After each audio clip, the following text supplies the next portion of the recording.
Les fées, Charles Perrault. Il est une fois une veuve qui avait 2 filles. L'aînée lui ressemblait si fort et d'humeur et de visage que qui la voyait, voyait la mère. Elles étaient toutes deux si désagréables et si orgueilleuses qu'on ne pouvait vivre avec elles. La cadette, qui était le vrai portrait de son père pour la douceur et pour l'honnêteté, était avec cela une des plus belles filles qu'on eût su voir. Comme on aime naturellement son semblable, cette mère était folle de sa fille aînée, et en même temps avait une aversion effroyable pour la cadette. Elle la faisait manger à la cuisine et travaillait sans cesse. Il fallait entre autres choses que cette pauvre enfant allât 2 fois le jour puiser de l'eau à une grande demi-lieue du logis et qu'elle en rapportât plein une grande cruche.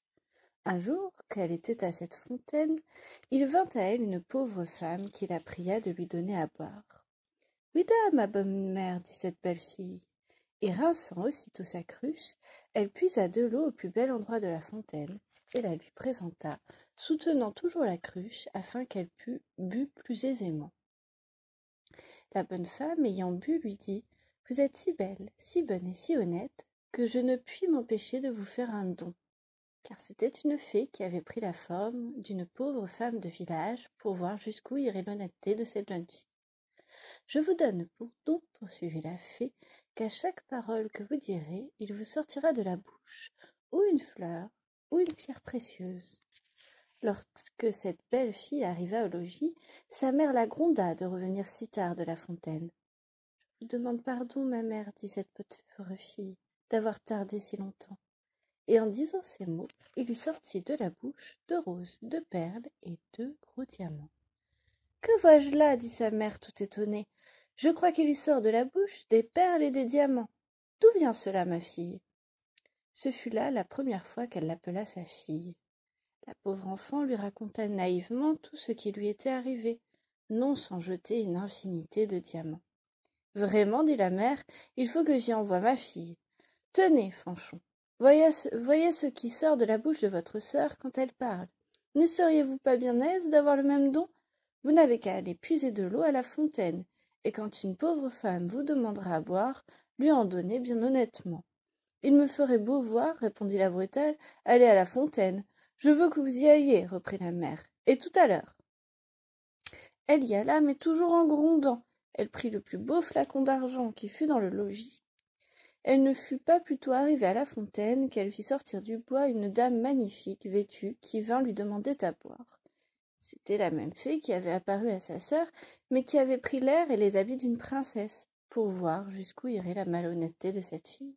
« Est-ce que je suis venue ici, lui dit cette brutale orgueilleuse, pour vous donner à boire ? Justement, j'ai apporté un flacon d'argent tout exprès pour donner à boire à madame. J'en suis d'avis, buvez à même si vous voulez. » « Vous n'êtes guère honnête, reprit la fée sans se mettre en colère. Eh bien, puisque vous êtes si peu obligeante, je vous donne pour don qu'à chaque parole que vous direz, il vous sortira de la bouche ou un serpent ou un crapaud. » D'abord que sa mère l'aperçut, elle lui cria « Eh bien, ma fille !»« Eh bien, ma mère !» lui répondit la brutale en jetant 2 vipères et 2 crapauds. « Au ciel !» s'écria la mère. « Que vois-je là ? C'est sa sœur qui en est cause, elle me le paiera. » Et aussitôt, elle courut pour la battre. La pauvre enfant s'enfuit et alla se sauver dans la forêt prochaine. Le fils du roi, qui revenait de la chasse, la rencontra, et la voyant si belle, lui demanda ce qu'elle faisait là toute seule et ce qu'elle avait à pleurer. « Hélas, monsieur, c'est ma mère qui m'a chassée du logis. » Le fils du roi, qui vit sortir de sa bouche 5 ou 6 perles et autant de diamants, la pria de lui dire d'où cela lui venait. Elle lui conta toute son aventure. Le fils du roi en devint amoureux, et considérant qu'un tel don valait mieux que tout ce qu'on pouvait donner en mariage à une autre, l'emmena au palais du roi son père, où il l'épousa. Pour sa sœur, elle se fit tant haïr que sa propre mère la chassa de chez elle, et la malheureuse, après avoir bien couru sans trouver personne qui voulût la recevoir, alla mourir au coin d'un bois. Moralité: les diamants et les pistoles peuvent beaucoup sur les esprits, cependant les douces paroles ont encore plus de force et sont d'un plus grand prix. Autre moralité: l'honnêteté coûte des soins et veut un peu de complaisance, mais tôt ou tard elle a sa récompense, et souvent dans le temps qu'on y pense le moins.